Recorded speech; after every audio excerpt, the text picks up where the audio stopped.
Donc, on va y arriver. Du moins, j'espère. Ouais, comme t'as terminé prévu hier. Ouais, Fanoué, on fait de notre possible. Je vais faire de mon possible. Mais tu sais, s'il y a que deux équipes, ben là, il n'y aura pas vraiment moyen. La bonne nouvelle, c'est qu'avec les agents libres qui peuvent s'inscrire, ben là, tout d'un coup, ça ouvre la possibilité de faire des pick-up très, très, très faciles. Donc, voilà. Nous avons les bonnes équipes aux bons endroits cette fois-ci, ce qui va définitivement être bien plaisant. Et la Hollowness va décider, comme première défense, de venir au garage, donc au sous-sol. Ce qui va définitivement expliquer la sélection de termites quand on voulait faire le ban des opérateurs. Dans l'attaque, évidemment, Sori va jouer Ibana pour pallier au fait qu'on n'aura pas accès à termites. Et sinon, dans la composition, je note quelques opérateurs lourds. J'allais dire Lifers joue Mira, mais j'ai l'impression que ça va changer pour un Kaïd finalement. Un choix relativement intéressant. Bandit ayant été ban, Mute est quand même dans la composition, donc on fait ce qu'on peut pour bloquer les murs renforcés. Et puis ici, définitivement, l'impression que ça me donne, c'est si les attaquants, si les membres de la Hades veulent ouvrir le mur renforcé, ils vont y arriver. Kaïd et Mute ne peuvent pas faire le Banditrix comme Bandit pourrait le faire. Donc, la présence et de Twitch et de Thatcher dans l'équipe vont faire en sorte que si jamais on veut vraiment ouvrir le mur du garage, ça devrait se faire sans trop de problèmes. Le mur du garage, évidemment, va se faire renforcer très rapidement. Et puis, ce qui va être intéressant, ça va être de regarder où les Evil Eye de Ferry vont se faire poser. Pour l'instant, il fait vraiment attention à ce qu'il n'y ait pas de drone, par exemple. Donc, il veut surtout pas que l'emplacement de ces Evil Eye soit déjà connu. Il veut garder un certain avantage de surprise au niveau de ces Evil Eye. Tout n'est pas encore terminé cependant. Et puis là, il perd un certain temps dans la mesure où il tenait une ligne sans rien renforcer, barricader ou poser des Evil Eye. La stratégie relativement intéressante ici va être du fait qu'on a renforcé les toilettes et qu'on a ouvert la trappe plutôt que de renforcer tout simplement la trappe. Et les attaquants, les membres de la Hades, sont déjà en train de commencer à arriver. Otem, lui, faisait évidemment attention à ce qu'il n'y ait pas de spawn kill qui pourrait lui faire mal. Il n'y en aura pas eu, la précaution était tout de même justifiée.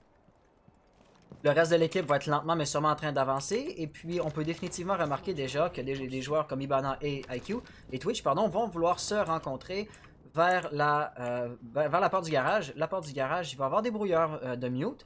Mais à part de ça, pas grand chose d'autre pour vraiment l'empêcher de rentrer dans un futur immédiat. Ma curiosité va être envers Pulse, parce que Pulse peut vraiment donner un préavis à l'emplacement de ses adversaires. Évidemment, l'information comme par exemple ici sur, je pense, IQ. Non, pas IQ, erreur sur la personne. Iban Twitch, on va y arriver. Quelqu'un. La présence de quelqu'un va avoir été transmise, donc ils vont déjà savoir que la pression va arriver.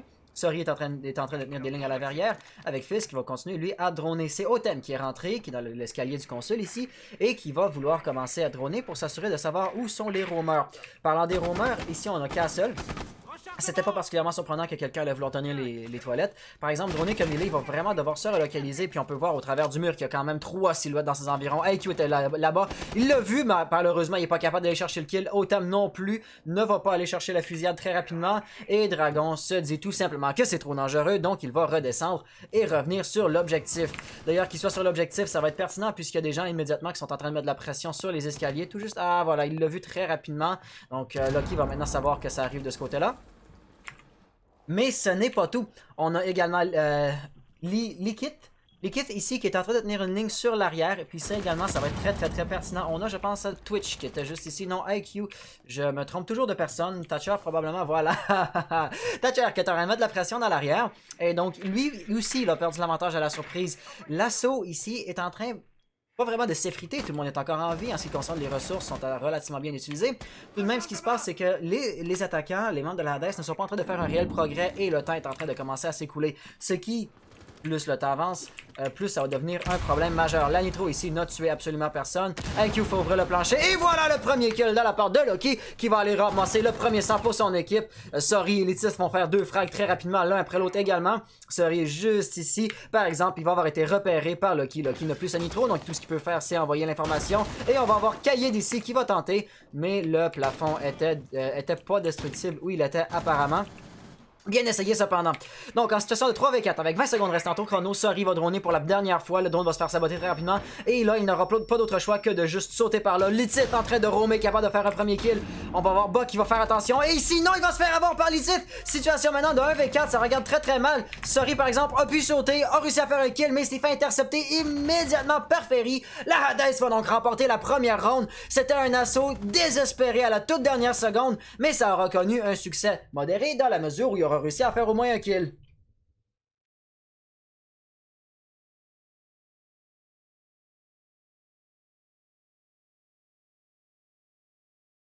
J'aurai quelques replays à vous montrer pour cette ronde-ci. On a Waze Games, salut ça va? Oui, et toi, comment vas-tu? Donc, on aurait eu Pulse avec ben ici le premier kill sur IQ.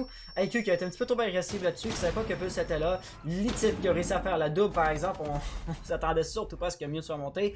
Et puis finalement, la kill cam finale, c'était un kill relativement facile à aller chercher. Tout compte fait, considérant les situations, les circonstances du moment. Hop, va falloir que j'amène ça ici pour gérer les replays. Et puis sinon, ben, on va s'enligner sur une deuxième manche qui va aller au bureau du consul et à la salle de réunion. La défense ayant été un franc succès, mais là, ils vont devoir choisir un emplacement différent à défendre. Et voilà, ça va être le bureau du consul.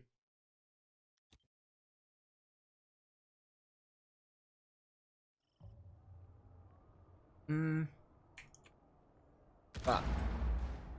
Donc, voyons voir ce que nous avons ici. Une stratégie assez intéressante parce que typiquement ce mur-ci va se faire renforcer et puis ici Litif de toute évidence l'a ouvert.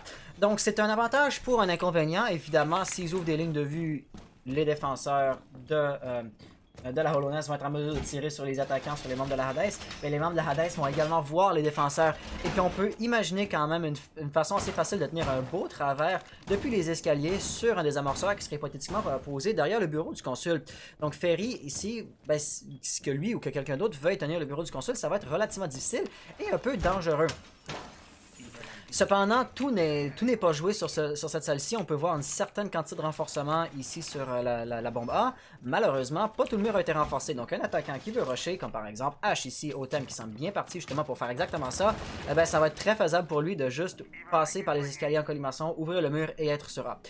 On a par exemple, je pense c'est Lésion qui était juste ici, qui a lancé une Mingo définitivement. Il va avoir fait un peu de bruit. Et Dragon va être en mesure d'aller chercher le premier kill. Bien essayé pour H, mais ce n'était pas suffisant. On a ici Twitch qui est en rappel à la fenêtre entre les deux objectifs, qui veut tenter de bloquer les rotations, mais pour l'instant, si personne ne se présente, ben, il n'y aura pas moyen d'aller chercher vraiment des kills. Fizz, lui, va venir à l'étage supérieur avec Sori qui également tente de bloquer la rotation. Mais ici, vraiment, les rotations bloquées vont être un problème pour les défenseurs seulement s'ils tentent de se déplacer, s'ils tentent de se relocaliser, parce qu'ils sont dans une situation précaire. Mais ça prendrait un autre attaquant qui viendrait justement les déranger, les harceler, exemple lancer une grenade au pied de quelqu'un, pour pouvoir forcer le défenseur à se déplacer. Et puis c'est là, justement, que les attaquants qui tiennent des lignes, comme par exemple Twitch qui s'est relocalisé, Sori qui est juste ici, pourraient aller chercher les kills. Et la flash va se faire lancer. Est-ce qu'il y a quelqu'un là-dedans, par exemple? La réponse va être oui. On a Dragon qui est juste là. Et Litif, de son côté, qui est capable de faire un deuxième frag sur Watsuki. Donc, là, Dragon s'est vraiment fait repérer. Le drone, il n'y a pas moyen qu'il l'ait raté. Et est-ce qu'on va considérer que c'est trop dangereux pour attaquer? Non, Dragon va toujours continuer à tenir la ligne. Avec Sori qui est juste là en train de prendre des micro-lignes. Il le cherche, mais ils ont de la difficulté à le trouver. Le bout du canon va préaviser son emplacement. Et c'est ainsi que Dragon va savoir exactement où tenir la ligne. Mais finalement, Sori va s'être relocalisé. Il va être directement derrière Fizz, je crois, qu'on va même vouloir aller s'en prendre au balcon. Pour l'instant, par exemple, il va venir en rappel à la rotation. Il va encore tenir la ligne, mais encore une fois, la ligne vide ne sert à rien d'être tenue. Ça va vraiment prendre un allié, un autre attaquant, qui puisse pourchasser les défenseurs, les obliger à se déplacer, à faire la rotation, et ainsi aller chercher le kill. Avec une minute restante au chrono, la défense de la Hollowness a l'avantage numérique en situation de 5 à 3. Donc ça va être moins qu'optimal définitivement. Et je pense que nous avons même Ferry qui serait hypothétiquement derrière peut-être un mur non renforcé. Donc Sori ici est rentré entre les deux objectifs. Va falloir voir de quel côté il va falloir se relocaliser. Et ici, un premier visuel sur un adversaire, le kill par exemple n'arrivera pas. Il y a quelqu'un sur la gauche juste ici. Il va falloir qu'il se déplace. Ferry avec le wallbang va être capable d'aller chercher. Le désamorceur est maintenant perdu. Il va être très difficile à récupérer. On a Sinox ici qui est dans la salle de réunion, mais c'est pas suffisant. Là, il le voit juste ici. Et Fizz pour sa part est en rappel, a tenté de bloquer la rotation, mais il était tout juste pas capable d'aller chercher le kill. Avec 21 secondes restantes au chrono, il va falloir qu'ils aillent chercher le désamorceur, ce qui va être vraiment très difficile à faire. Sinox entend les pas de son adversaire. Il va se dire qu'il y a quelqu'un juste là. Et voilà, on va voir Lésion qui va tomber. Vigile, pardon. Et Lithith, Dragon et Sinox vont tous les trois faire un kill très rapidement dans la kill feed. Et c'est ainsi que nous allons avoir la Hollowness qui va remporter la deuxième ronde également. Très bien joué pour la défense. Je pense que l'attaque a un peu trop de difficulté à trouver son point d'entrée. Les membres de la Hollowness, ils tâtent le terrain, ils cherchent des lignes tout le temps.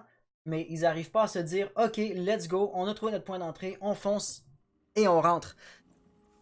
Je pense vraiment que c'est le plus gros problème qui les affecte. Et puis on peut voir justement comment ça cause problème. De perdre un joueur dès le début de la partie, ça c'était vraiment dommage. Mais après ça, la deuxième replay que je vais vous montrer était déjà à 40 secondes de la fin. Donc on a eu une tentative d'un jeu plutôt agressif de la part de Ash. Ce qui aurait pu très bien fonctionner honnêtement. Mais malheureusement, elle s'est fait interrompre dès le début. Et on peut voir ce que ça aura donné. Donc pour la troisième ronde, on va tout simplement aller au salon de presse et à la salle de presse. Au salon et à la salle de presse, pardon. Donc vous pouvez voir que les membres de la Hollowness sont en train un petit peu d'utiliser, de finir. On demande de lui autoriser.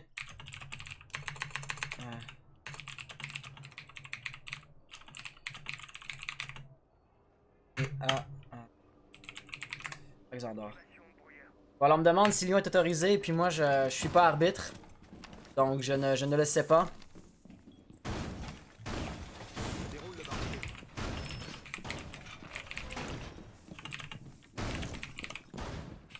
Ouais, donc le ban de Lyon a été levé cependant dans la scène Pro League depuis. Ce qui fait en sorte que si on calque plus ou moins les règlements Pro League, ça devrait être correct. Donc voilà, au niveau de la composition, on va à nouveau voir la présence de Maestro. Et puis Maestro et Smoke sont deux opérateurs. Ce sont deux opérateurs que je peux vraiment comprendre pourquoi on décide de les jouer chez la Hollowness. L'assaut est toujours à la toute dernière seconde. Ce qui fait en sorte que d'avoir des opérateurs qui sont très pertinents en late game, comme par exemple ici Lifez qui va jouer Smoke, ou on va avoir Ferry qui lui va jouer Maestro. Ça peut vraiment désorienter un attaquant s'il reste 20 secondes à une ronde. Très intéressant également, on a Jackal ici dans la composition. Donc c'est un excellent opérateur pour jouer l'anti-roaming. Encore faut-il que les défenseurs soient en train de roamer, parce que si on regarde les emplacements, Lucky n'est pas sur l'objectif, les autres pour leur part sont plus à roaming que précédemment. Ici on va avoir une défense qui va être du top, mais ça c'est plus vraiment une défense par proxy qu'un vrai roaming pur et dur. Le vrai roaming va venir de Pulse ici, qui est en train de chercher les informations sur ses adversaires. Malheureusement il n'en trouve pas, et Sinox depuis l'étage supérieur aura trouvé les pieds de Lithith. Par exemple, ici, Lithith voit clairement Montagne en train de vouloir rentrer et Montagne voit clairement qu'il n'y a pas moyen de rentrer. Donc vraiment, ça va se jouer sur l'anti-roaming ici et on va avoir Zofia. Zofia qui va tenter ici, la tête aurait peut-être même été possible si le timing avait été un peu mieux. On va continuer à tirer, Lithith va avoir encaissé une certaine quantité de dégâts, c'est non négligeable. Tout de même, le kill ultimement n'a pas eu lieu. Et puis évidemment, les défenseurs chez la Hollowness ont maintenant conscience de la présence de Zofia. C'est pourquoi Otem ici aurait une occasion idéale de rusher pendant que les défenseurs ont la tête tournée. Et finalement, le premier kill va venir de la part de Sinox. Sinox qui lui qui rentre de l'autre côté. Donc on va avoir de la pression qui peut arriver sur les défenseurs au top de plusieurs côtés en même temps. Et ça a le potentiel d'être vraiment désorientant. C'est pourquoi Dragon va être redescendu très rapidement. Et on peut voir qu'il n'y a plus de défenseurs à l'étage supérieur. Tout n'est pas terminé, par exemple, maintenant que l'attaque a pris le contrôle du top, ben là, Buffy va pouvoir ouvrir le plafond et ou le plancher, dépendamment de votre perspective, de long en large, de A à Z. Et il peut vraiment faire un gros problème pour la défense. Cependant, j'ai l'impression que ce qui va vraiment attirer l'attention des défenseurs chez la Hollowness ici, ça va être Montagne dans un futur très rapproché, de se mettre un petit peu dans le garde-robe comme ça peut être un peu problématique parce que s'il devait se faire lancer une grenade fumigène, il y aura nulle part où aller. Il se fait tirer un petit peu dans la main et puis c'est à peu près une répétition de la même chose que précédemment. Il ne reste plus que 40 secondes. Les attaquants vont devoir arriver en vitesse et c'est exactement ce qu'on est en train de faire. On a Fizzly qui a réussi à sauter. Montagne qui voulait aller faire un kill. Malheureusement, ça n'a pas passé. Les grenades à gaz télécommandées de la FS qui vont sans doute commencer à arriver très rapidement. Voilà, la grenade va s'être fait lancer, mais ça ne va pas déranger personne. On va avoir Frizz qui peut-être s'il fait des décals trop agressifs va se faire avoir, mais ultimement ça ne changera pas grand chose. Buck qui est rentré de l'arrière, c'est déjà une situation de 3v4 et les attaquants sont bien partis pour remporter une première ronde. Voilà Otem qui est capable de faire un deuxième kill, situation maintenant de 2v4. Ferry est le seul sur l'objectif, donc temporairement jusqu'à ce que Pulse puisse revenir, c'est une situation de 1v4. Buck ici va se faire avoir dans le dos. Très bien joué. On va voir Ibana qui va tenter la prochaine à tenir la ligne. Ultimement, le kill n'aura pas lieu. Et on va avoir ici Lucky qui a su très bien se relocaliser. Est-ce qu'il a entendu quelqu'un sur sa gauche? Je ne pense pas. Voilà, on va avoir Sinox qui va l'intercepter. Ça va nous laisser avec Ferry en situation de 1v2. Rectification 1v1. Et finalement, non, Fizz va être en mesure de remporter la ronde pour la Hollowness. La Hollowness nous montre donc qu'ils ne sont pas sans défense et que s'ils prennent du temps pour planifier une attaque, quand ils la font de manière décisive. Et ça passe super bien. La beauté d'une attaque comme ça également, c'est que ça nous laisse beaucoup plus de clips pour faire le replay. Donc je vous laisse admirer cette ronde-ci pendant que nos joueurs sont en train de préparer la 4e ronde. Donc Buck a su particulièrement bien flanquer ici. C'est vraiment ça qui aura déconcentré ou désorienté la défense. On peut voir par exemple que Maestro a su bien faire la rotation, bien faire le flanc. Ultimement, ça n'était pas suffisant. C'est l'anti-roaming qui a vraiment su très bien jouer. Parce que quand c'était le temps d'attaquer l'objectif, les attaquants chez la Hades avaient un avantage numérique, non négligeable. Et puis c'est ainsi que vers la fin, quand le désamorceur était posé, c'était quasiment du une vie pour une vie. Une mort. L'équipe qui a plus de joueurs en vie va être la dernière en vie. Et c'est ainsi essentiellement qu'on aura eu la première victoire de la part de la Hades. Ceci étant dit, on va s'aligner sur une deuxième défense du sous-sol, donc dans le garage et dans la cafétéria. On va un peu reprendre ce qu'on aura fait précédemment en espérant obtenir de meilleurs résultats. Hop. Pardon, voilà. Donc au niveau de la stratégie de défense, d'après moi, on va voir quelque chose de particulièrement semblable à la ronde précédente. Donc à savoir, voilà, non, je me trompe totalement cette fois-ci. La stratégie de défense déployée va être tout à fait différente. On ne voudra pas renforcer autour des toilettes, mais on va bien tout simplement renforcer les trappes et probablement retourner en bas, qui n'aura donc pas trop de raison de rester en roaming en haut. On a des opérateurs lourds qui sont présents cette fois-ci. Dragon avait joué Mira, avait sélectionné Mira la première fois qu'on était venu dans le sous-sol, mais elle avait été échangée avec le 6e choix, donc pour un peu faire un bait et désorienter les attaquants. Cette fois-ci, Mira est bel et bien déployée sur le terrain. Mon autre curiosité va être Ferry est en train de préparer ses Ivelais. Celle-ci va venir juste ici un peu en hauteur, très bien placée. Va-t-il vouloir poser la deuxième sur le garage? Si oui, il va falloir qu'il le fasse un peu rapidement et probablement elle va venir exactement juste là, en dessous de la vanne blanche. On va donc être en mesure de bien tirer dans les jambes de quiconque voudrait poser le désamorceur. Otem, pour sa part, est en train de prendre le contrôle de l'administration, mais comme je disais précédemment, l'anti-roaming ne sert à quelque chose que s'il y a du roaming. Et vous pouvez voir ici, je viens de cycler au travers des perspectives de tous les défenseurs qu'on a. Ils sont tous sur l'objectif. Donc Otem, il prend ses précautions. Otem joue comme il faut jusqu'à présent. Il fait la bonne chose. Mais il tient tout de même une ligne vide. Au moment où je dis ça, on a quand même Lucky qui est remonté, qui est reparti en roaming. Et à poser un collier ici, comme il le fait, ça nous indique clairement sa volonté de tenir et de défendre la salle de presse. Il ne semble pas trop savoir, par exemple, de quel côté la pression va arriver. Et au moment où je disais il va probablement vouloir rester derrière dans la salle de presse, il est en train de monter à l'étage supérieur, là où il sait exactement qu'il va trouver des adversaires. Et voilà, Buck ici va être le premier à tomber. Il est en PLS, il va se faire intercepter. Très bien joué. On va avoir Frizz qui va être le prochain à vouloir intercepter Lucky, par exemple. Lucky s'est relocalisé particulièrement bien et c'est ainsi qu'il va essentiellement laisser Frizz courir après, pour chasser des fantômes, courir après quelqu'un qui n'est tout simplement plus là et chercher une ligne qui est vide. Sinox semble avoir trouvé un adversaire, une cible potentielle sur son drone et là il va vouloir évidemment aller chercher la fusillade en utilisant l'information qu'il aura eue de son drone. Lucky, par exemple, va pas se laisser avoir de cette façon-ci, il tient sa ligne, il semble vraiment savoir que la pression va venir sur lui. Et il a tiré un petit peu, ça peut, s'il fait pas attention, dévoiler sa présence. Sinox qui est sauté de la trappe de l'autre côté. Quelque chose qui aura probablement pas été entendu par Lucky. Donc là, si on a une espèce de hasard à 100%, il pourrait peut-être même sauter dans la trappe et redescendre dans son dos. Par exemple, Loki ne va pas être si agressif que ça. Il semble penser qu'il y a encore des roamers à l'étage supérieur. Il y a encore des roamers ou des anti-roamers, je devrais dire, certes, mais ils ne sont pas à l'étage supérieur, ils sont au rez-de-chaussée. C'est Freeze et Thatcher ici, au moment où on a Sinox, lui, qui est en train d'arriver vraiment sur l'objectif. La pression va venir très rapidement et est-ce que Loki va vouloir revenir, redescendre de manière très agressive et décisive? Le colis ici qui aura un petit peu surpris Zofia. Tout de même, on va avoir accès ici à la toilette, mais pas sans lancer quelques flashs. Il n'y a absolument personne ici, donc vraiment tout ce qu'on fait, c'est gérer ou gaspiller des ressources qui ne servent pas à grand chose. Watsuki, de son côté, est capable déjà de faire la triple élimination. Jusqu'à présent, il a fait 3 kills. S'il fait les 2 autres kills, il va avoir la ace. Il est capable de tout simplement rentrer dans l'objectif et tout détruire et tout tuer. Il joue particulièrement bien jusqu'à présent. Mira va recevoir de la pression de plusieurs côtés à la fois, va devoir jongler différentes lignes. Et ici, voilà, est-ce qu'on va réussir à faire le kill? Oui, Dragon et Loki vont faire un kill chacun en rapide succession. Par exemple, Dragon va tomber très rapidement et directement après, ça va nous laisser avec Loki en situation de 1v2. Des amorceurs doivent se faire poser, il est capable de l'intercepter, mais il n'est pas capable d'aller chercher le kill. Sori va donc remporter la manche pour la Hollowness, ce qui va nous remonter en situation de 2-2. Très bien joué ici.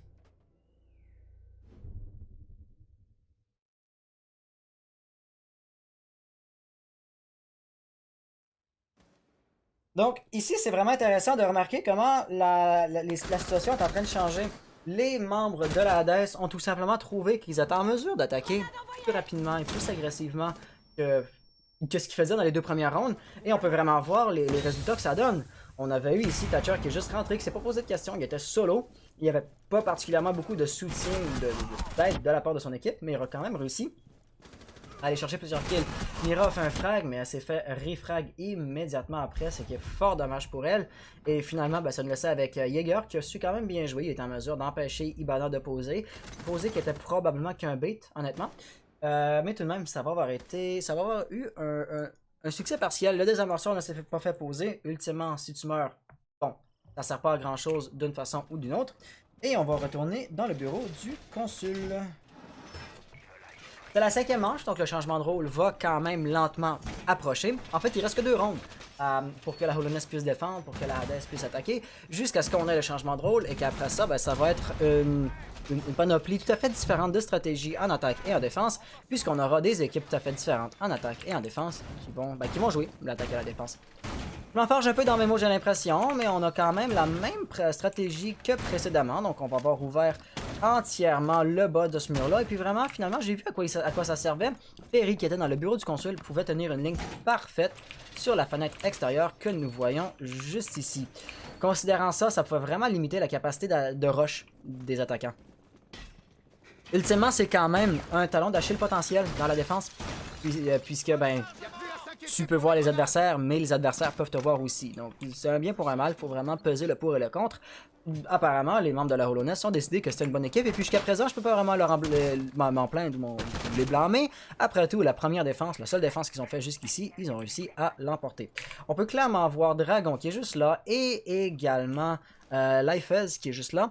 Donc les deux sont en train de tenir administration au moment où on a plusieurs attaquants qui sont en train de clairement manifester leur intérêt à vouloir rentrer de ce côté-là. Par exemple, la plupart se sont relocalisés. Il reste vraiment qu'un Otem qui est en rappel à la fenêtre. Il tente de détruire la caméra du bâtiment sans grand succès malheureusement. Donc ici, il est encore et toujours en train de chercher, mais il cherche longtemps puis il ne trouve pas grand-chose, fort malheureusement pour lui. Sinox ici va peut-être trouver une petite tête. Il a vu des mouvements, il a malheureusement tout simplement pas été en mesure d'atteindre sa cible. Dragon, c'est très clairement qu'il y a de la pression qui va venir sur lui. Et également, ben, les attaquants vont savoir que Dragon est là. Cependant, je ne suis pas certain si Lifez a été droné, et puis ça pourrait être vraiment une très mauvaise surprise pour les attaquants s'ils devaient ne pas prêter plus attention que ça. Sinox va continuer à garder la pression sur la fenêtre. Au moment où je dis ça, il se relocalise. Et on a Sori qui également est en rappel à la fenêtre, qui lui également va vouloir se relocaliser. Et puis je vais juste passer le commentaire qu'il va falloir que les attaquants avancent assez rapidement. Là, il reste 1 minute 30, ils n'ont pas encore vraiment trouvé de façon de rentrer. Les défenseurs tiennent plusieurs lignes. On a Loki ici qui pourra peut-être même aller chercher un kill assez rapidement. On a quelqu'un à la fenêtre, c'est quelqu'un là. Ferry va peut-être même être en mesure de le gérer, voilà. Et finalement, on va avoir Dragon qui va tomber au bal de Sori. Autem de son côté qui va de faire un kill également. Je change de perspective au mauvais endroit, au mauvais moment. Et donc les attaquants ont maintenant un pied dans le bâtiment. Cependant, ce que j'avais anticipé, c'est bel et bien produit. Lifez n'avait pas été repéré par les attaquants. On ne savait pas qu'il était là. Et il a su utiliser l'avantage de la surprise pour aller chercher un kill. Il a maintenant le désamorceur, ce qui va vraiment mettre un frein sur l'attaque des membres de la Hades. Il n'est cependant pas capable d'aller effectuer le flic et ça va nous redescendre en situation de 2v4. On va voir Lucky juste ici qui est traqué par Jackal, donc il va clairement recevoir de la pression et Ferry qui ne peut pas vraiment lui porter assistance car il va devoir tenir le back. Le back justement c'est de ce côté-là que la pression va arriver et non, Autem va mettre Ferry à terre. Ça va nous laisser avec Jaeger qui était tango Jackal. Il est capable de chercher le premier frag, très bien joué, la -2 va-t-elle passer? Non, j'ai l'impression que pour l'instant on va rester caché, après tout il va falloir qu'il aille chercher le kill et voilà, la -2 va passer. Lucky Hades avec le double kill. Cependant, il lui reste incroyablement peu de vie. Il va vouloir commencer à tenter de détruire le désamorceur. Ça ne passera pas, par exemple. Il va recevoir de la pression de la part de Zofia. Zofia va tomber, la -3 qui passe. C'est maintenant une situation de 1v1. Jackal peut être très particulièrement dangereux pour lui. Sans savoir exactement de quel côté ça va arriver. Le pré-shot va-t-il passer? Et oui, le clutch de la part de Lucky qui avait très peu de vie, qui ne pouvait se permettre absolument aucune erreur. Le clutch était parfait. Et c'est maintenant dans la fumée, avec encore amplement de temps, qu'il va être en mesure de contre-désamorcer ça. Hades qui va donc remporter la 5e manche. C'est une manche particulièrement bien méritée. Cette ronde, c'était du solide.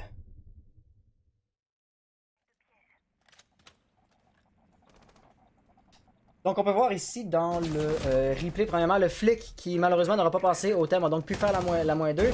Et puis après ça, ben, essentiellement, c'était le clutch. Je trouve qu'il y a beaucoup de clips, par exemple. Pour juste une ronde. J'espère qu'on va pas voir les rondes les clips d'il y a 2 rondes. Mais voilà, donc ici, il a été capable de faire le frag immédiatement après que le désamorceur ait été posé. Il avait des très bonnes informations. Il y avait des pings, définitivement, c'était la Evil Eye qui aura pu lui donner beaucoup d'informations.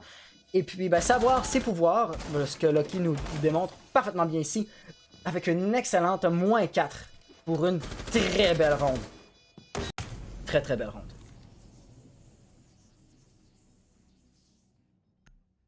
Donc, c'est maintenant la dernière manche avant le changement de rôle. On est en situation de 3-2 pour les membres de la Hollowness. Et pour la toute dernière ronde, on va retourner dans le garage et dans le sous-sol. La stratégie de défense va être relativement semblable à ce qu'on aurait eu précédemment. En fait, si je ne m'abuse, si ma mémoire ne me fait pas défaut, on a exactement la même composition pour défendre le garage que précédemment. Est-ce qu'on va voir la même utilisation des ressources? Est-ce qu'on va voir le même style de jeu? Ça, par exemple, ça reste encore à voir.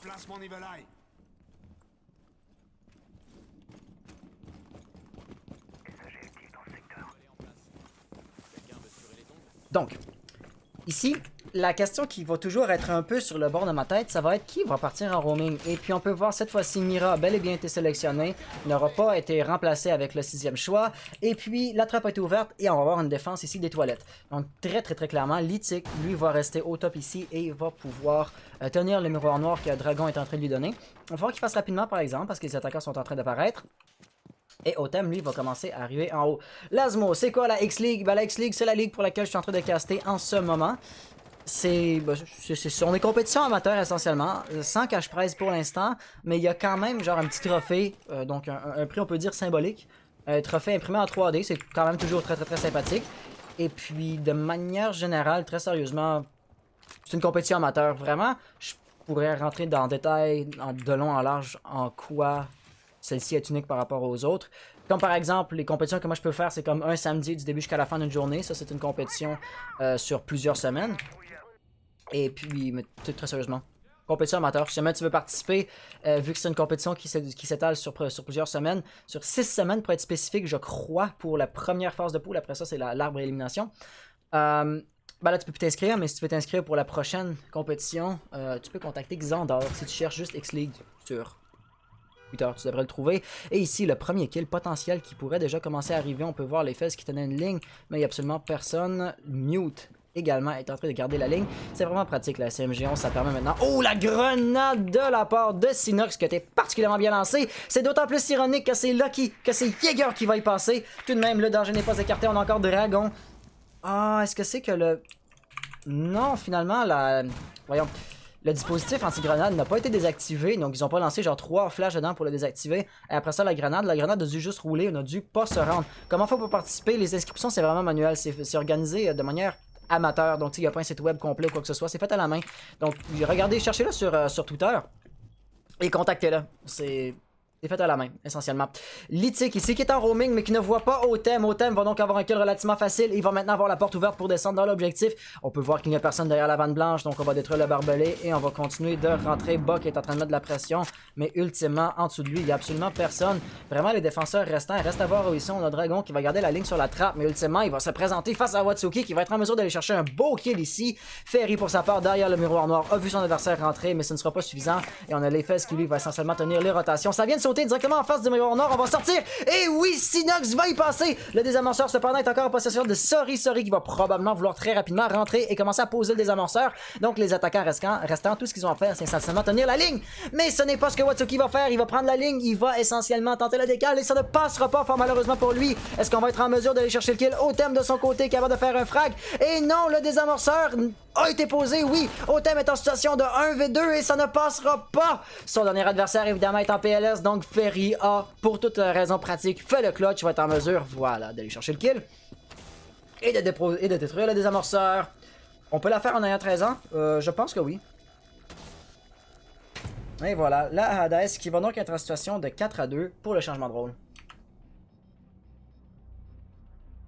Donc Yasselberg, c'est par exemple, c'est le vendredi à cette heure-là, donc c'est quand même relativement tard. Si tu devais comme avoir un horaire, ou si tu devais avoir comme quelque chose à ton horaire le lendemain, ou si tu as 13 ans, ben tes parents ils t'empêcheront pas de jouer à cette heure-là. Ça c'est vraiment comme la question la plus cruciale qu'il faudrait poser, selon moi. Donc, 7e ronde, changement de rôle. Cependant, regardons un peu ce qui s'est passé dans cette ronde-ci avant. Il y a encore une fois très peu de roaming. Gassel, tu me le rappelleras après le live, ok? Parce que là, je gère la compétition et pendant la compétition, ben, j'ai comme plusieurs choses à faire. Donc, fort malheureusement, j'ai pas de temps vraiment pour t'envoyer un lien à l'instant. Rappelle-moi là vers la fin du live et je te le ferai sans absolument aucun problème.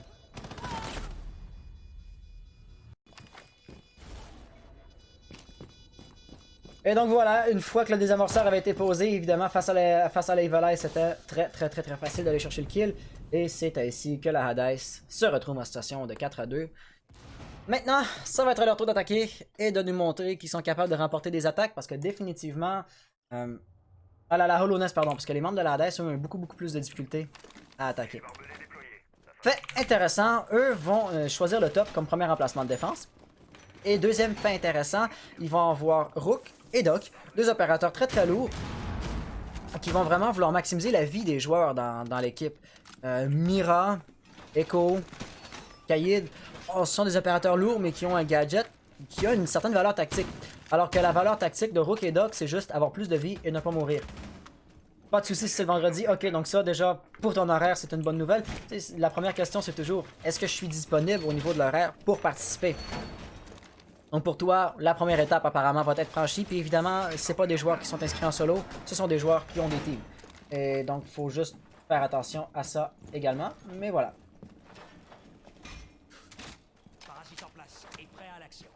Donc, si on veut regarder au niveau de la stratégie de défense, ça va être légèrement différent, évidemment.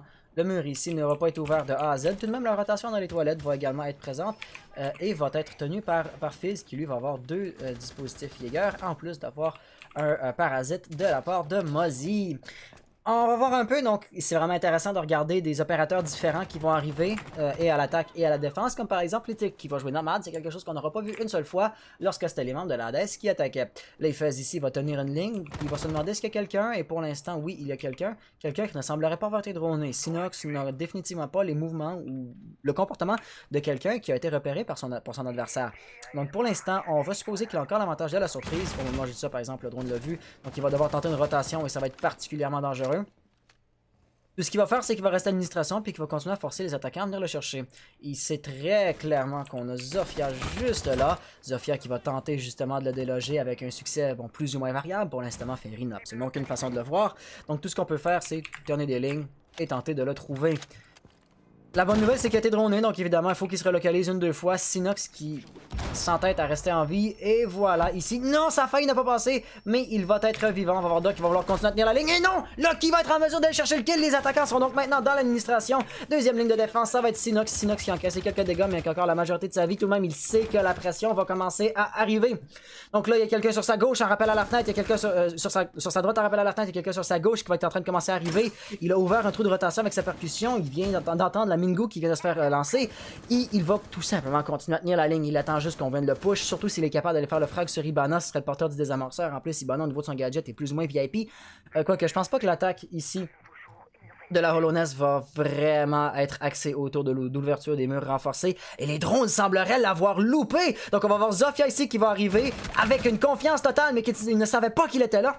Sa présence ayant été récupérée, il va évidemment devoir se relocaliser. Faut pas qu'il oublie par exemple l'ouverture qu'il a fait là. Il va continuer à tenter les travers, mais ça ne passera tout juste pas. Sinox ici qui est en excellente position pour faire quelque chose de très agressif, mais qui ne le fait fort malheureusement pas. Les attaquants qui pour leur part sont sinon relativement statiques et je vais pas dire passifs, mais qui sont pas particulièrement agressifs. Donc on va avoir ici encore quelqu'un qui va se relocaliser, qui va passer en face de lui. Donc on va clairement savoir qu'il est un problème.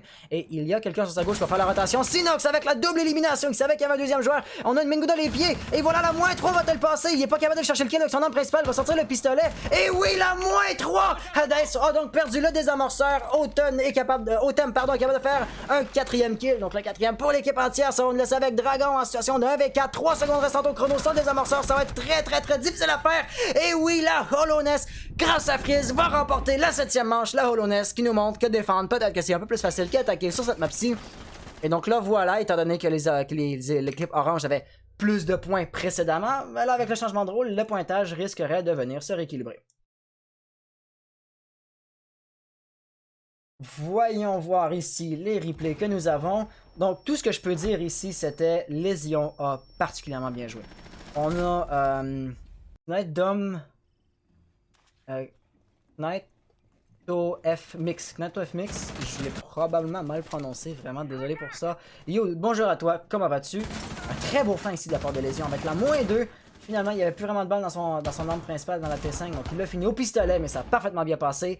Et puis après ça, ben, il nous restait plus qu'un Buck avec un 5 secondes restant au chrono qui avait absolument aucune chance de l'emporter. Il l'aura tenté, mais c'était malheureusement pas suffisant. Donc, pour la 8e manche, ici, on va aller au sous-sol, donc dans le garage.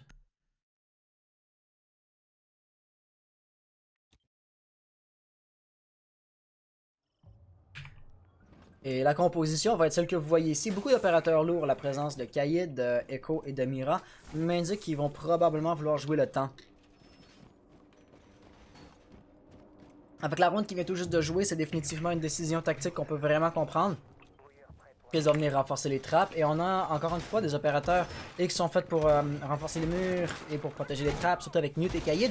Donc Thatcher va sûrement être en mesure justement de détruire tout ce qu'il pourrait y avoir dans le chemin, mais quand même ça va forcer Thatcher et Ibana à rester ensemble. Et puis encore une fois, s'il y a l'un ou l'autre de ces deux joueurs là qui devait mourir, eh ben ce serait très préférable, ce serait très favorable à la défense pour la Hades. D'ailleurs, Knight FMix, merci pour le follow, bienvenue sur la chaîne, bienvenue sur le live. J'espère que tu vas t'y plaire. Mira qui est en train de poser ses miroirs noirs, Echo qui va être en train de finaliser l'emplacement de cachette pour ce drone yokai. On va finalement barricader. Très bien, merci. Let's go Hades! Hades sont capables de le faire, là. Ils ont définitivement le rôle plus facile. Et wow, on a Leifez qui a encaissé une grosse quantité de dégâts dès le tout début. On a quelqu'un d'ailleurs qui tient la ligne par la trappe ici, c'est quelqu'un-là, c'est Kaïd. Et les brouilleurs vont s'avérer être un problème. Il va falloir que Thatcher vienne, voilà, avec son dévissage comme le gadget. Les gadgets vraiment ont des noms vraiment bizarres avec les variantes élites des opérateurs. Le mur va se rouvrir, évidemment, bandit ayant été ban, il n'y aura pas de banditrix possible. On va quand même lancer et voilà, ça va détruire l'électrogriffe Fertila. Pas le temps d'en lancer une deuxième. Ce mur-ci va se faire ouvrir très rapidement. Le deuxième X-Kairos va exploser. Et boum, et les attaquants ont maintenant une porte d'entrée dans l'objectif.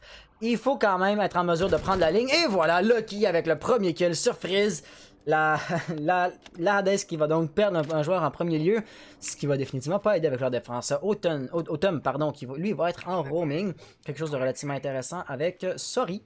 Sori qui lui va être dans les archives. Un roaming un peu hors du commun. Pas nécessairement inusité, mais c'est pas le roaming qu'on voit le plus fréquemment. Il a un petit peu de difficulté à saboter le drone, et puis là, il y a deux choix. Soit je vais ignorer le drone et garder l'œil sur l'adversaire qui pourrait être sauté par la trappe, ce qui est le cas. Soit je vais détruire le drone et laisser lui qui est en sauter me tuer. Et donc voilà, ici ça va être IQ Ferry qui est capable de faire la décale, d'aller chercher un excellent kill ici. Situation déjà de 5v3. Autumn va devoir revenir sur l'objectif relativement rapidement. Sinox tient la ligne juste ici, donc le mur principal a été ouvert, mais personne n'est encore rentré de ce côté-là. Et puis, on va voir Watsuki qui va être à 100% responsable de la vie de Sinox. S'il n'est pas capable d'intercepter quelqu'un qui va faire la décale, Sinox va tomber immédiatement. Au même moment, on a d'ailleurs Jaeger qui est tombé, donc ça va nous laisser avec nos deux opérateurs ici dans la cafétéria, les derniers défenseurs en vie, et là, ça va particulièrement mal. Regardez, Mira a clairement vu qu'on est rentré de ce côté-là, par exemple, le recul de la Vector est assez difficile à gérer, et ici, de son côté, Sinox est capable de faire un frag, mais il va tomber immédiatement après. Et voilà, Ferry avec la -2, un tir à la tête et un cut. Si on est capable de revoir ça dans la kill cam finale, ce serait de toute beauté. Il n'y avait pas pour la conscience de la présence d'Echo, fort malheureusement. Et voilà, la -2 qui passe, c'était de toute beauté. Bref, à Noé, en ce qui concerne la compétition de demain, j'ai vu ça. Par exemple, typiquement, si on a 4 équipes, j'ai tendance à les faire jouer en parallèle, puisque là, j'ai d'autres casters qui viennent s'ajouter au projet, et puis eux veulent caster. Ben, tu sais, ce qu'on peut faire, c'est tout simplement avoir des... Pardon, on peut tout simplement avoir des pick-up pour comme la première demi-heure jusqu'à ce que toi tu sois là. Désolé, j'ai des hockey au mauvais moment. Donc, une manche un peu spéciale ici. L'anti-roaming qui a parfaitement bien fait son travail. Les roamers chez la Hades, ils ont pas vraiment roamé dans le sens classique du terme. Et puis, ils ont tout simplement été délogés beaucoup trop facilement. Ce qui aura tout simplement ouvert la porte vers l'objectif, et c'est ainsi que les membres de la Hades ont perdu malheureusement la dernière ronde. La Hollowness, donc avec son attaque qui semblerait avoir quand même un certain succès jusqu'à présent, ça va être la 3e manche de défense pour la Hades, et puis ben là, une victoire et une défaite pour chacune des équipes, ce qui fait en sorte que des fois l'attaque va passer, des fois l'attaque va échouer, et donc vraiment, j'aurais tendance à dire qu'aucune équipe n'est particulièrement prédisposée à remporter cette deuxième moitié de la partie. Considérant ça, ben là, puisque la Hollowness a déjà un certain avantage au niveau des points, une certaine avance au niveau des points, ça pourrait peut-être un peu les favoriser pour le reste de la partie. Tout n'est pas joué, et puis évidemment, le moral est également quelque chose qui va affecter les équipes. Mais jusqu'à présent, il n'y a pas une équipe qui se fait vraiment défoncer. C'est pas une situation comme de 6-1 ou de 4-0. Donc définitivement, ni l'une ni l'autre des équipes va commencer à fatiguer ou à perdre espoir essentiellement. Le drone de dragon qui va probablement y passer.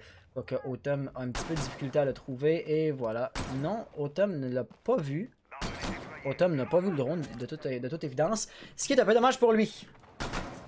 Dommage que je puisse pas jouer le premier match. Mais tu sais, Fanway, on fait notre possible, ok? Tu sais, j'ai pas dit à 100% certain on va commencer à l'heure prévue. Mais tu sais, s'il y a d'autres équipes, j'aime maximiser un peu l'optimisation de tout le monde parce que les joueurs aiment pas ça attendre, tu vois. Et puis de toute façon, avec le temps de faire le check-in, un pan de mur n'a pas été renforcé.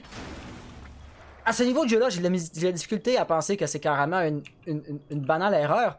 Mais définitivement, c'est vraiment suspicieux. On a Freeze juste ici qui va devoir tenir le garage qui va se faire ouvrir. Il n'y a absolument aucun moyen de venir le renforcer à ce moment-là. Watsuki pourrait tenir avec le miroir noir.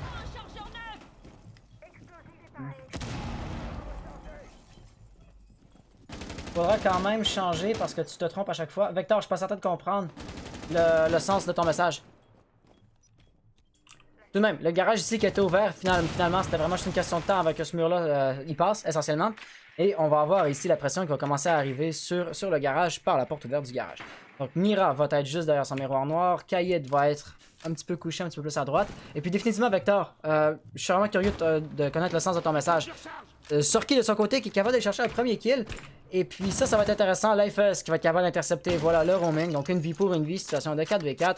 1 minute 20 restant au chrono. Buck, Dragon va commencer à mettre de la pression à l'étage. Ce qui va vraiment faire peur à Fizz. Fizz qui va devoir faire une petite rotation. La nitro ne tuera absolument personne malheureusement. Donc il a fallu la rotation devant le mur ouvert, ce qui était très très très dangereux. Mais il a réussi à survivre face à ça. Pour l'instant, ça va être relativement calme. Les attaquants sont encore en train de tenter de trouver une ligne à partir de laquelle ils peuvent rentrer. Et puis Hibana va vouloir ouvrir le pan droit du mur, ce qui va définitivement aider avec l'emplacement pour poser le désamorceur. Donc ici, Lifeuse va ouvrir la porte vers les escaliers jaunes, ce qui va lui donner une autre possibilité de rentrer, puis ça va définitivement garder l'attention de Yeager. Yeager qui est capable d'aller faire un premier frag sur Ferry. Ah, Hades, Holoness. Ok, je me mélange entre Hades et Holoness. Faire un petit quelque chose, ça devrait aider. Voilà. Ok, donc invariablement, ici, on va avoir de la pression qui va arriver. Banan qui est en train de rentrer. Il va avoir Mira. Mira va y passer. Oh, ça, c'est une petite erreur de positionnement de la part de Mira, par exemple. Autumn va être capable d'aller chercher le refrag instantanément. Très bien joué là-dessus. Et ça va nous laisser avec Thatcher en situation de 1v3, 5 secondes restantes au chrono. Il a très peu de vie. Il n'a pas le choix de commencer à poser parce que le temps est en train de s'écouler. Mais ultimement, ça risque de ne pas passer. Oui, il a réussi à poser le désamorceur, mais au même moment, il va se faire fraguer. Et donc, c'est ainsi que le Hades va remporter sa 4e manche. L'allié va se faire réanimer au moment où Cyanox va être en train de détruire le désamorceur. Et la Holoness va remporter ça. Ce qui va nous remettre en situation de 4v5, si je ne m'abuse. Voilà, 4v5.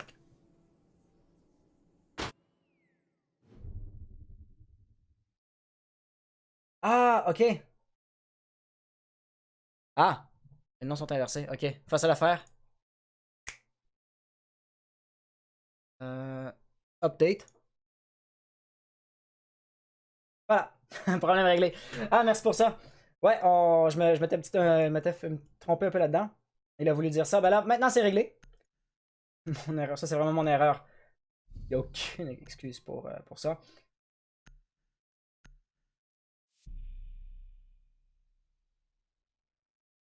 Donc, 10e manche. Situation de 4 à 5. Ah, puis avec ça, j'ai oublié de faire les replays. Mais merci beaucoup de me l'avoir indiqué parce que je ne l'aurais pas remarqué moi-même. Donc, on a quand même quelques replays ici. C'était une ronde assez intéressante, si je puis me permettre. Vraiment, ça c'était il y a 2 rondes par exemple. Ça, c'est la raison pourquoi il y a beaucoup de replays. Ok, je vois. Tout de même, le pan de mur. Voilà l'overlay, j'avais oublié le mot. T'en fais pas, t'en fais pas, t'en fais pas. Ouais, donc désolé d'avoir d'affiché pour les deux. Alors, désolé d'afficher les replays de 2 rondes. Mais on a ici quelque chose qui était très intéressant, c'était le pan de mur qui n'était pas renforcé. Donc ça, définitivement, c'était une grosse erreur. On peut voir la tête qui est passée ici sur Mira, c'était parfait.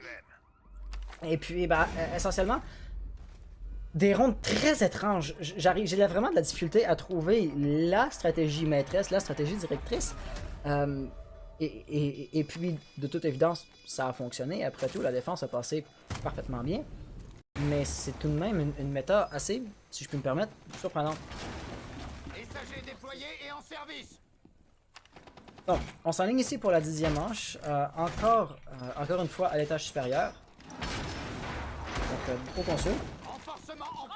Et puis, au niveau de la stratégie de défense, on va avoir une défense assez unique avec un miroir noir juste ici, dans la petite salle de repos. Donc, ça peut surtout voir quelqu'un qui voudrait être en rappel à cette fenêtre-là.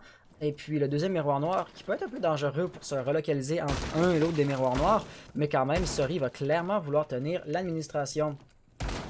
T'arrives chez toi vers 15h30. Eh ben écoute, typiquement, je te dirais que préparer la compétition, s'assurer que les joueurs sont là, faire le ban map, ça prend à peu près une demi-heure. Donc tu ne devrais pas rater les parties. T'en fais pas. Ça devrait pas être un problème. Ouais, Kingdom qui fait exprime-toi, Tommy Vector. Ouais, écoute, un petit oubli, ça peut arriver même au meilleur. Sinox ici qui est en train de roamer, qui s'est fait repérer immédiatement. Et puis là, s'il fait pas attention sur sa droite, il y a également quelqu'un qui tentait les pré-shots, donc il a préavisé sa présence. Lifeuse est cependant tout de même en mesure d'aller chercher le kill. Donc le roaming ici pour la Holoness va être intercepté très rapidement. On a Ferry en rappel ici, mais qui ne semble pas particulièrement agressif. Il va tenir ici la porte d'entrée principale, mais il n'y a personne qui va arriver de ce côté-là. Et Jaeger, pour sa part, va tenter quelque chose qui n'aura apparemment pas fait gros effet. Lifeuz, de son côté, est capable de faire le frag sur Ella. Et maintenant, les attaquants sont en train de monter au niveau de l'escalier jaune. On va tenter. Et là, voilà, Jaeger a été repéré. Otem va donc savoir très clairement qu'il y a des gens qui vont arriver. Par exemple, oui, il est pris un petit peu en 2 tirs. Le drone va se faire détruire immédiatement. On va vouloir remonter un peu en rappel. Capita aussi va commencer à lancer du feu. Et ça pourrait causer problème. Jaeger va tout de même devoir faire très attention parce que les escaliers jaunes sont très visiblement le point d'entrée pour l'attaque, pour la Hades. Et puis ici, il n'est pas en train de tenir la ligne plus que nécessaire, donc avec une bonne distraction, il y aura peut-être moyen. On a cependant Mira, de tous les opérateurs, Mira qui est en train de tenter une rotation, qui lentement mais sûrement est en train d'avancer. Otem de son côté, capable de chercher un kill, très bien joué. La -2 va-t-elle passer? On a Hibana qui s'est relocalisé, qui va survivre à ça. Et là, on a encore Sori qui est en train de monter lentement mais sûrement dans le dos de ses adversaires. Ses adversaires, par exemple, ne sont plus là depuis longtemps. Il a été beaucoup trop passif. Et là, voilà, Lifeuz a été en mesure d'aller le coter, ni plus ni moins. 2v3, 42 secondes restantes au chrono avec de la fumée. Voilà, Lifeuz va être en mesure de rentrer. Il va pouvoir commencer à poser le désamorceur. On a quand même ici Otem qui est en train de commencer à rentrer. Il va réussir à faire un premier kill. Désorienté comme il est, de travers de la fumée, ça va être très dangereux. Et voilà, il va tomber immédiatement. Ça va nous laisser avec Rook en situation de 1v2. 27 secondes restantes au chrono. Il semble savoir que son adversaire est là, mais il n'a pas réalisé que Hibana est rentrée, qu'elle est actuellement en train de poser le désamorceur. La question qui tue va être voilà, Capita qui est en train de couvrir son allié. C'est grâce à Lilith qu'on va être en mesure d'empêcher le dernier défenseur en vie de rentrer et d'empêcher Hibana de poser. Lilith qui va donc remporter la ronde pour la Hades. Un excellent tir ici. Yes, t'inquiète, c'est une blague. Ah, tant mieux. Tu sais, c'est juste, à l'écrit, il n'y a pas vraiment moyen de repérer ou d'avoir connaissance de du ton de voix. Donc, est-ce que c'était juste un petit sarcasme ou est-ce que c'était réellement, tu sais, agressif et blessant? Moi, j'ai pas vraiment de façon de le savoir. Je le vois bien que l'humeur générale dans le chat est très enjouée, très agréable. Donc, c'est fort peu probable. Mais voilà. Où est ta face, Hans? Je suis en train de caster. Le but, c'est de mettre de l'avant les joueurs. Et donc, pour ce faire, on va présenter les joueurs autant que possible. Pas besoin de mettre mon visage dans ces conditions-là. Mais j'ai vu ton message sur Discord, pour ce que ça vaut. Et voilà. Et là, on revient avec les premiers replays de cette ronde-là. Manche décisive. Donc là, ici, la Hades a gagné 6 rondes. S'il en gagne une 7e, pour eux, la première map est gagnée. Et donc ici, la Hollowness est dos au mur. Il va falloir qu'ils remportent les 2 prochaines rondes d'affilée pour aller en temps supplémentaire et à partir de là, avoir une chance de l'emporter. Sinon, c'est perdu pour la première map en ce qui les concerne. Sachant ça, considérant ça, ben là, ils ont gagné quand même quelques rondes de défense d'affilée. Et considérant ça, ben là, ils vont être à l'entrée. Et à la salle de presse, ce qui est vraiment un emplacement qui est un petit peu moins facile à défendre. Après tout, ils ont quand même remporté une défense et au garage et au bureau du consul. Donc, ce serait l'occasion idéale pour la Hades de juste terminer cette map-ci. Reste à voir s'ils vont être en mesure de le faire. Ben, il y avait un kappa. Ouais, il y avait un kappa, en effet. En effet, là-dessus, je peux pas débattre. Il y a juste tellement de choses à régler, à penser en cast, que des fois j'en perds des bouts, je suis vraiment désolé. Et Canaris qui fait merde. Et ce pan de mur-ci, qui semblerait être tout juste trop étroit pour poser un miroir noir. Finalement non, il suffit tout juste de trouver l'emplacement exact. Et puis on peut voir que le miroir noir fait à 100% la largeur du mur. Tout de même, cet emplacement-ci, c'est pas le plus évident pour jouer Mira. Mira dépend vraiment beaucoup de la carte. Et, ben, ici, il n'y a juste pas de bon spot à Mira. C'est pourquoi le roaming va être particulièrement intéressant et important. Puis on peut justement voir Frizz, Calera, roamer au sous-sol, Otem à l'étage supérieur. Par exemple, il y a des balles qui ont volé dans son écran. Donc lui, il recevait déjà de la pression avec Sori qui également va être au top, qui va être en train de roamer avec lui au moment où les drones vont commencer à venir les harceler. Bon ben, s'il n'y a rien à voir, il n'y a rien à voir si t'es pas là. Je vois. Tantôt, durant l'interview avec les joueurs, je mets mon visage. Et puis ici, Sori va pouvoir retourner les drones des attaquants contre eux. Donc ici, il va clairement voir que Nomad est dans les environs, qu'on va leur mettre de la pression. On va juste leur détruire le drone. Mais non, on se relocalise au mauvais moment. Le timing qui ne permettra tout simplement pas d'aller chercher le kill sur le drone. Dragon, lui, également va être en train de supporter son allié. Par exemple, il n'y a personne qui est particulièrement intéressé ou particulièrement pressé de juste ouvrir le mur. Et voilà, Likith, qui va être en mesure de faire un premier kill. Très bien joué sur Otem. Vraiment, c'est ça que ça prend. Un attaquant qui va donner peur aux défenseurs et un deuxième qui va être en mesure de bloquer ou d'intercepter la rotation qui va avoir été forcée. Donc Dragon essaie de tenir la ligne, mais il ne semble pas particulièrement pressé pour autant d'aller chercher le frag. Sorry va donc pouvoir tout simplement continuer à camper à l'étage supérieur sans que trop de dangers viennent le guetter. Il a la nitro, il peut la lancer, mais s'il la lance à l'instant, ben... il verra pas grand chose. Il va la lancer quand même. Tout ce qu'il aura fait, c'est détruire un drone. Donc définitivement, c'est une nitro qui n'aura pas valu la peine. Mais quand même, il a sauté par la trappe, il a délaissé l'étage supérieur et là, il va laisser les attaquants pour chasser un fantôme essentiellement. Un emplacement un peu dangereux à se poser ici dans le petit corridor, dans le petit couloir, ou je devrais dire dans le petit... la petite salle, ici, là, derrière la porte, ça va être assez dangereux parce que nulle part d'où tout sera localisé. S'il se fait repérer, Freeze qui est tenté de remonter du sous-sol, il va peut-être même vouloir monter à l'étage supérieur. Et définitivement, avec Buck qui met de la pression, s'il regarde par terre, ça pourrait être un kill hypothétiquement relativement facile pour Freeze. Il a l'occasion en or, mais je pense pas qu'il va vouloir la saisir. On a Watsuki qui tient encore et toujours le back. Sinox qui lui va également tenir le back. Et oui, c'est bel et bien des Ibana sur la trappe là-bas. La trappe va donc se faire ouvrir. Et Dragon qui continue encore de mettre de la pression, mais il tire plus ou moins à l'aveugle. Ça lui prendrait vraiment un allié avec un drone qui lui indiquerait où ouvrir, ce qui pour l'instant n'aura pas lieu. On a Leifus qui va prendre l'information très rapidement. Il sait clairement qu'il y a quelqu'un juste là. Ce quelqu'un-là, Sinox tire la ligne parfaitement bien. Ça va être donc très dangereux pour les attaquants de sauter de cette trappe-là. Et c'est pourquoi ils le feront pas. Freeze, qui est encore et toujours là, qui encore et toujours ne fait pas grand-chose pour l'instant. Et là, voilà, je pense qu'il va finalement se laisser tenter. Il va monter à l'étage supérieur. Ceci devait se faire détruire rapidement. Buck va-t-il y passer? Oui, Buck non a réussi à tomber en bas et au travers de tout ça, j'aurais raté tous les kills. Mais les membres de la Hollowness qui ont été en mesure de parfaitement bien reprendre le contrôle de l'objectif, on était par moments même en train de commencer à tenter à poser le désamorceur, mais ça aura parfaitement bien été bloqué et intercepté. Et donc c'est ainsi que la partie n'est tout simplement pas encore terminée. J'ai qu'un seul replay à vous montrer, donc là c'est vraiment la tristesse là-dessus. Néanmoins, le voilà. Ça va avoir été Buck. Ici. Ah non, pardon, c'était pas Buck, c'était Nomad qui a su très bien intercepter Jaeger quand il était en train de tenter sa rotation. Bien joué là-dessus, pour ce que ça vaut. Et puis, pour ce que ça vaut, la situation précédente n'a toujours pas changé. C'est la manche décisive. Si les membres de la Hades sont capables de remporter cette manche-ci, c'est gagné pour eux. Par exemple, la Hades également est plus ou moins en dos mur en manche décisive parce que si eux devaient perdre la ronde, eh bien, on ira en temps supplémentaire. Donc, c'est leur dernière chance de remporter la partie avec juste une seule victoire. Sinon, il va falloir qu'ils gagnent 2 manches à cause du temps supplémentaire. Ce qui serait loin d'être la catastrophe. Mais quand même, faut pas sous-estimer que c'est leur dernière possibilité de terminer rapidement la partie.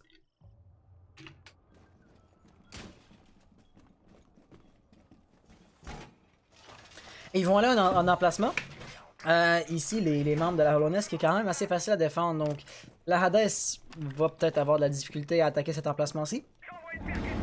Typiquement, ça a toujours... Les 4 fois qu'on est allé au garage, il n'y a eu qu'une seule attaque qui a fonctionné jusqu'à présent. Et concrètement, ça va donc faire en sorte que, si on se base sur l'historique des manches de cette partie-ci jusqu'à présent, il y a fort à parier que la Hollowness va remporter la ronde. Cependant, tout n'est pas encore terminé. En fait, la partie même n'a pas encore commencé. Capcan est une nouveauté au niveau de la composition. On l'aura pas vu jusqu'à présent. Watsuki qui va clairement composer ses miroirs noirs sur les 2 pans de mur renforcés qu'on peut voir juste ici, avec Otem qui va lui laisser des dispositifs de défense active. Et voilà. Et puis lui, il va peut-être même partir en roaming définitivement. Il n'y a pas les mouvements de quelqu'un qui compte rester sur l'objectif.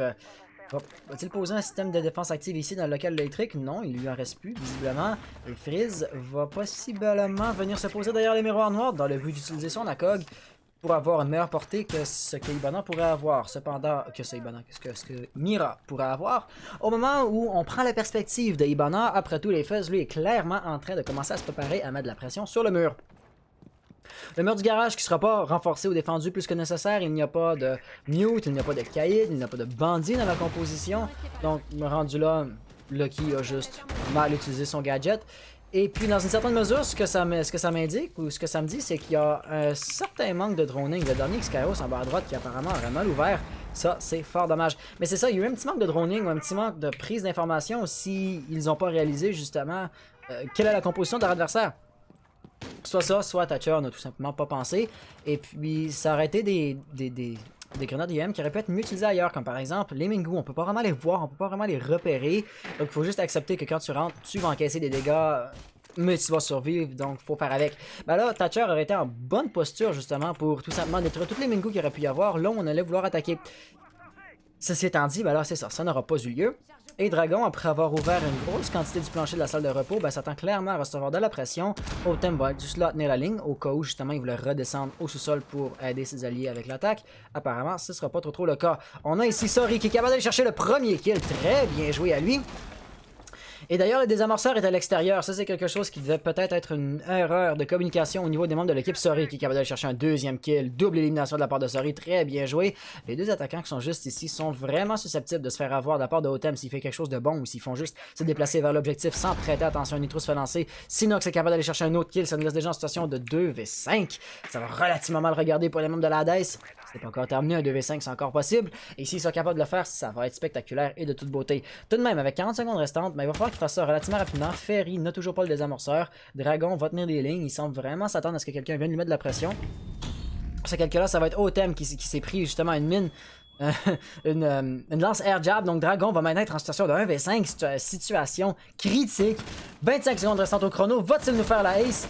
Ouh, ça regarde mal pour ce qui concerne le premier kill, il va devoir sortir son pistolet, et puis c'est une question de temps avant qu'il se fasse flanquer, le flic ne passera pas. Sinox qui va donc remporter la ronde pour la Hollowness d'ailleurs qui a une manche parfaite, et c'est ainsi qu'on va aller en temps supplémentaire. Sinox semblait un peu surpris par exemple de ne pas avoir eu le kill avec la première rafale.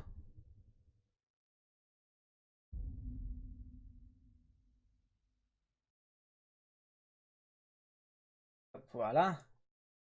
Comme ça. Tout de même, j'ai raté encore une grosse quantité de kills dans cette ronde-ci. Donc, on va être en temps supplémentaire avec que 3 kills dans les replays. Mais tout de même, c'était une manche parfaite. Et puis ça ne pas sous-estimer. C'est parfaitement très bien joué. Là. Et ils ont commis absolument aucune erreur. Et puis ça aura quand même bien paru. Donc, prolongation. On va avoir concrètement à nouveau un changement de... Non, pardon, pas encore un changement de rôle. Ça va être la Hollowness qui va défendre, Kingdom qui dit P2, P3, je pense que c'est hors platine. Ici, ce serait à peu près platine, en effet. Donc, pour la 13e manche, pour la manche de prolongation, on va aller à la cafétéria et au garage, donc au sous-sol.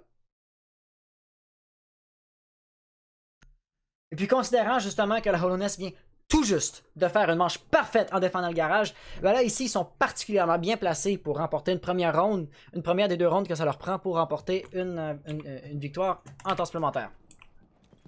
Quelque chose de relativement intéressant aussi à remarquer, ça va être que la composition ici n'a personne pour protéger un mur renforcé, et donc encore une fois, Ibanan n'aura absolument aucune difficulté à ouvrir le mur du garage. Et typiquement, lorsque ce mur-là est ouvert, ça va être relativement facile pour les attaquants de rentrer. Ça peut mener à une belle porte d'entrée pour arriver sur l'objectif. Et malgré ça, ils ont gagné la dernière ronde de manière parfaite. Il n'y a rien d'autre à dire là-dessus. Ce qui, je vais pas dire me mystifie un peu, dans la mesure où ils vont volontairement pas investir trop de ressources à protéger et à défendre la porte d'entrée la plus importante de l'objectif. Malgré tout, ben, c'est exactement ça qu'ils ont fait. Et puis ils ont été capables de remporter la ronde en victoire parfaite. Donc ça, c'est un peu surprenant.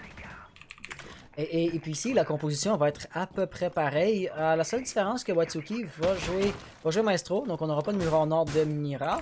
Mais à part de ça, la composition va être très semblable. Et donc, la phase d'action, en ce qui concerne les attaquants ici, va être très semblable également.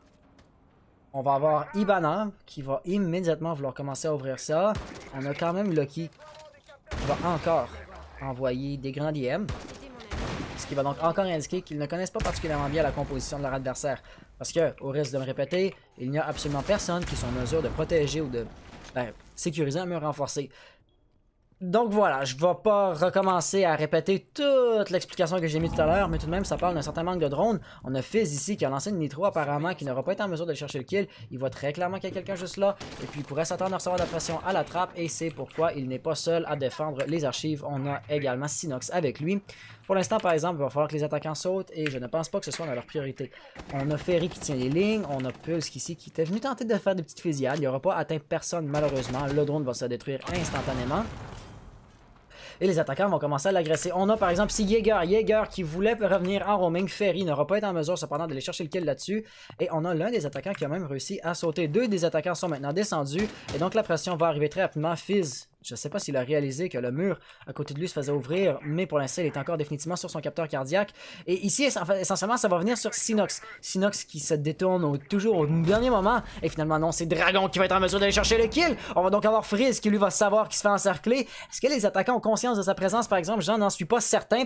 Donc il a hypothétiquement peut-être encore un avantage de la surprise. Mais finalement, non, il s'est clairement fait droner. Ce mur-ci va se faire ouvrir. Il est derrière des murs non renforcés. La prochaine balle va lui être fatale. Et finalement, ça va être Litic qui va aller chercher le kill. Tout de même, on a Twitch qui va tomber en PLS dans le processus. Il va se faire réanimer très rapidement sans trop de problème. Et donc, c'est ainsi qu'on va être en situation de 2v5. Donc, la Hollowness, précédemment, a remporté cette défense-ci en manche parfaite. Mais je ne pense pas que la situation va se répéter. Si on devait regarder le nombre de joueurs en vie dans chaque équipe, la Hollowness est un solide désavantage. Est-ce que le mardi je fais des lives? Oui, le mardi je fais des lives. Donc, Sorry qui sait très clairement qu'il y a quelqu'un juste là, il veut vraiment interdire son attaquant de rentrer. Et voilà Sorry qui est capable de faire un frag sur Lucky, très bien joué. Witsuki de son côté qui va faire un kill également. Il va se faire refrag immédiatement. Cependant, ça va nous laisser avec Sorry en situation de 1v4, et 1v3 pardon. Et il n'est pas en mesure d'aller chercher le kill. Ferry donc qui va aller chercher une belle petite -2 pour la kill cam finale. Très bien joué ici de la part de Ferry.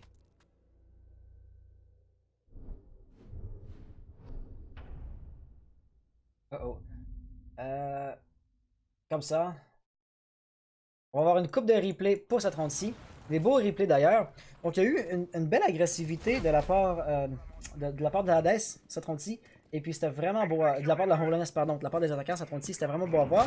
On a cependant à nouveau un changement de rôle. Après tout, c'est un point de match. Et puis là, ben, c'est encore la Hades qui est en point de match. Donc la Hades qui menait depuis le début. Là, par exemple, on approche vraiment de la fin de la partie. Très, très, très rapidement, ça va commencer à sentir la fin pour l'une ou pour l'autre des équipes. La Hollowness va absolument devoir remporter cette ronde-ci s'ils veulent rester dans la partie. Belle -2 ici de la part de Maestro, mais ça n'aura pas été... Non, de la part de Maestro fait un kill, puis Ferry, après ça, est capable d'aller chercher un double kill pour la finale. C'était du solide.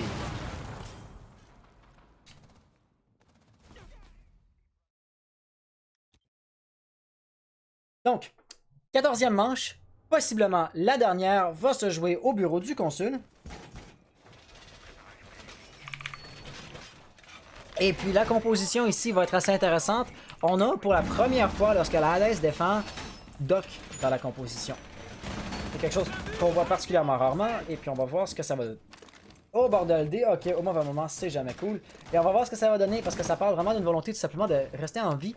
Mais ça parle également qu'ils n'ont pas une stratégie qui nécessite vraiment un tel opérateur. On n'a pas besoin de prendre des castles pour bloquer une telle porte, un tel truc.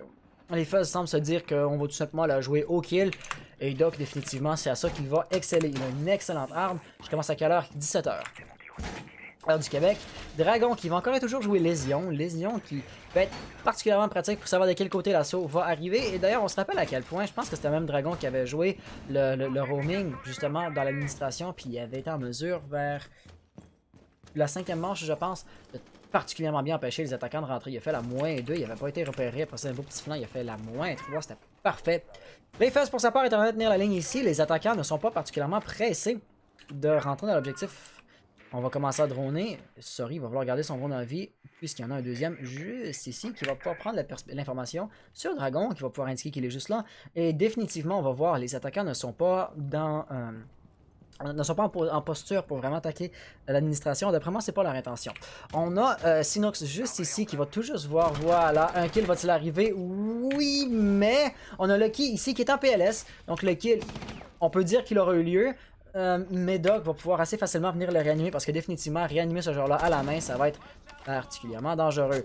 Et donc voilà, Lucky va remonter et va remonter avec 3/4 de sa vie, ce qui est une des propriétés justement de la réanimation de Doc. Particulièrement intéressant. Liz ici va être en train de tenir une ligne à la fenêtre à partir de la verrière au top, mais il ne verra absolument personne. C'est plus Sorry qui va être intéressant parce que lui tient une rotation, mais Ferry est en train de juste le désorienter, de venir le chercher et de le déloger. C'est tout ce qu'il y a à dire là-dessus. Dragon va détruire un drone, mais au même moment il va perdre la vie, il va mourir aux mains de Leifes. de Watsuki, pardon. Watsuki qui va se faire refrag immédiatement par les Fuzz. Une vie pour une vie. On va redescendre à un joueur de moins pour chaque équipe. Par exemple, la défense a tout de même un avantage numérique. Au moment où je dis ça, on a quand même Autumn qui va faire un kill. Donc très bien joué. 1 minute 11 restante au chrono. Il reste 3 joueurs dans chaque équipe. Et là, il va falloir rentrer relativement rapidement. Freeze va être très intéressant à observer parce que c'est lui qui a le désamorceur. C'est lui qui va nous montrer de quel côté le vrai assaut va arriver. Mais d'après moi, ça va venir vers le bureau du consul. Hades est capable de faire un premier frag sur Autumn. Donc ici, il va déloger justement le joueur qui était supposé couvrir la pose du désamorceur. Ça va nous laisser en très mauvaise situation. Freeze est capable de chercher un excellent kill ici. Sinox qui va être à l'étage inférieur, qui va vouloir juste ouvrir le plafond. Mais avec 40 secondes restantes au chrono, c'est peut-être pas la meilleure des stratégies à adopter. Ça va quand même poser un peu problème. Et là, définitivement, les défenseurs vont savoir que les attaquants sont en bas. Et donc, tout ce que ça va nous laisser à faire, tout ce que ça va nous laisser, ça va être de garder la ligne juste ici. Et voilà, Sinox va aller faire le kill. L'Ifez va y passer. Et Ferry va tomber aux mains de Fizz très rapidement après. C'était du solide. Voilà, on peut voir ici la rotation qui était parfaitement bien coupée. Frizz a su super bien jouer ici. Immortile, bonjour à toi. Comment vas-tu? Toxic qui fait le petit bonjour. Et va pour le replay. Ici, je ne peux pas mettre l'emphase assez agressivement sur le fait que c'est une situation de 7 à 7. Les deux équipes sont en point de match. Les deux équipes ont un skill, un shoot, un score aussi bien équilibré l'une que l'autre, ce qui fait en sorte qu'on est dans le point de match le plus repoussé qu'on peut avoir. C'est un 7 à 7. Le prochain qui remporte la prochaine ronde va tout remporter, va tout gagner et ça va être de toute beauté. Donc, ici, on peut voir finalement la kill cam qui aura permis à la Hollowness de remporter ça et d'aller en point final, en point de match. Très beau kill aura eu lieu ici. Et on va s'aligner pour la toute dernière ronde. La toute dernière ronde qui, elle, va se jouer dans le bureau du consul, dans la salle de réunion. Avec Mira dans la composition, avec Rook dans la composition.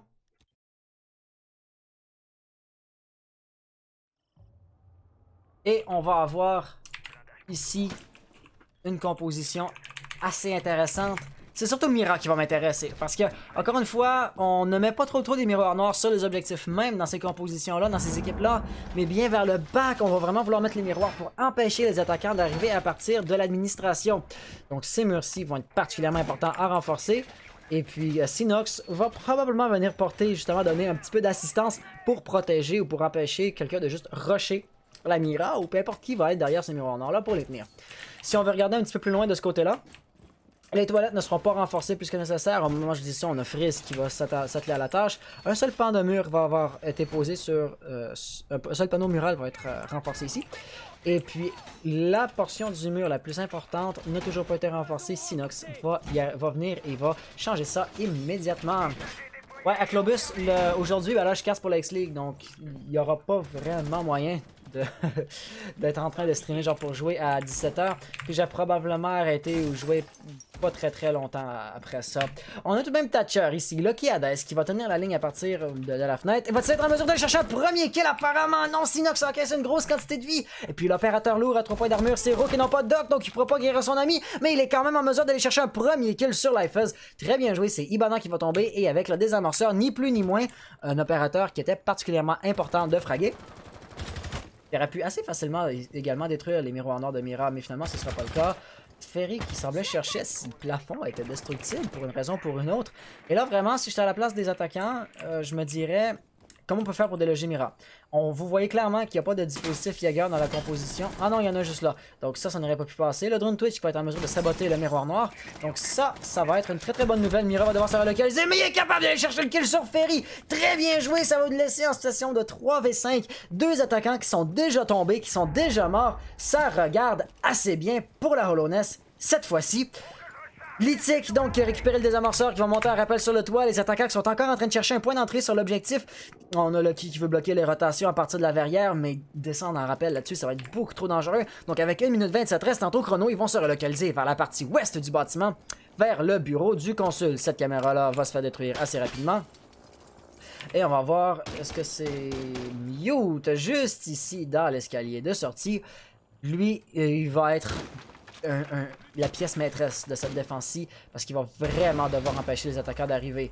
La grenade IM qui va avoir détruit est-ce que c'est moi où ça détruit un des deux dispositifs Jaeger mais pas le deuxième? Quelque chose qu'on voit très rarement. Genre le premier dispositif Jaeger était dans la portée mais pas le deuxième. Invariablement, Freeze, c'est clairement qu'on va avoir Thatcher qui va lui mettre de la pression de ce côté-là. Thatcher ne peut pas rentrer, c'est juste beaucoup trop dangereux. Avec 46 secondes restantes, ça va être particulièrement difficile pour les attaquants de tenter de rentrer. Litig va donc se laisser tenter par un assaut à partir des fenêtres principales. Sur les fenêtres par exemple, est-ce qu'il y a quelqu'un qui va le tenir? La réponse va être oui. On va avoir juste ici Autumn. Et on a également une sortie de la part de Sori qui est capable de chercher un kill. Donc là, il va vraiment falloir qu'on aille chercher le refrag. Mais non, ça ne passera pas parce qu'on a ça avec Twitch en situation de 1v5. Capable de faire le premier kill. Très bien joué. Donc il va rentrer. Et là, ça va être sa dernière opportunité. Et finalement, non, ça va être Autumn qui va l'intercepter. La Hollow Nest qui va donc remporter à la 15e manche, à la toute dernière manche possible, la victoire pour la première map. Est très bien joué ici. Un excellent GG pour nos joueurs.